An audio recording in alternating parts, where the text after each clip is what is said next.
Hey everybody, want to wish you guys a happy new year. This is going to be the first video of the new year that's getting published. We're here in the hangar today. It's a rainy day, not a whole lot going on. And I figured this is a good opportunity to talk about de-icing and anti-icing systems. We're in the peak of the winter season here right now, and icing conditions are located everywhere, all over the country. Let's start with talking about de-icing. You'll see running along the leading edge of this Citation Mustang here are these leading edge de-icing boots.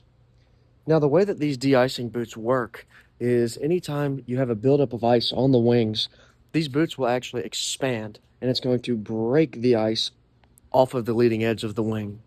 This is a little bit different than an anti-icing system, which let's talk about that now. All right, now we're over here at this Citation CJ3. You'll notice these chromed leading edges here.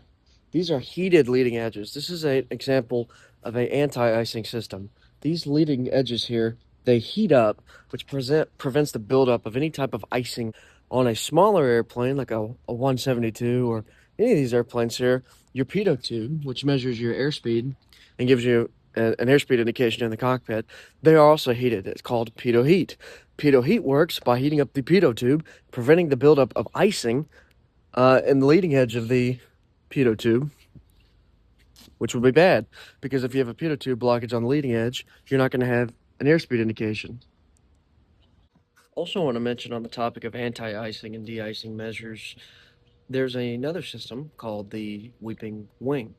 What the weeping wing is it uses a fluid called TKS fluid, which is it's an alcohol ethylene glycol solution that is dispersed onto the leading edge of your wing through the airflow.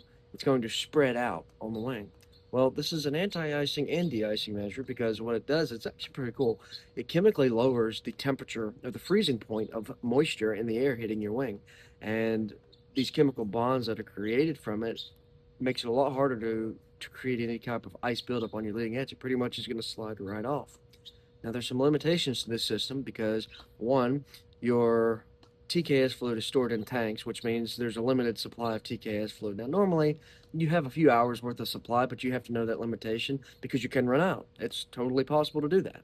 Another thing is if the ice buildup becomes too much, it's not going to melt the ice off at a rate quick enough before you start having some issues. So that if you are using TKS fluid on the wing and you start to have a large buildup of ice and you've got your TKS fluid selected to maximum dispersant rate, and nothing's happening, well, you might need to come up with a better solution to that because it's not going to get any better at that rate. You'd want to descend out of the icing conditions if possible, or land, or do whatever you have to do. If you have heated leading edge, that's usually more effective in a situation like that. But it's worth noting that as well. It's a anti-icing and, to a degree, a de-icing measure on an aircraft. Pretty simple stuff. Thank you guys for watching. Hope you had a happy new year. We got more videos coming out soon. See you next time.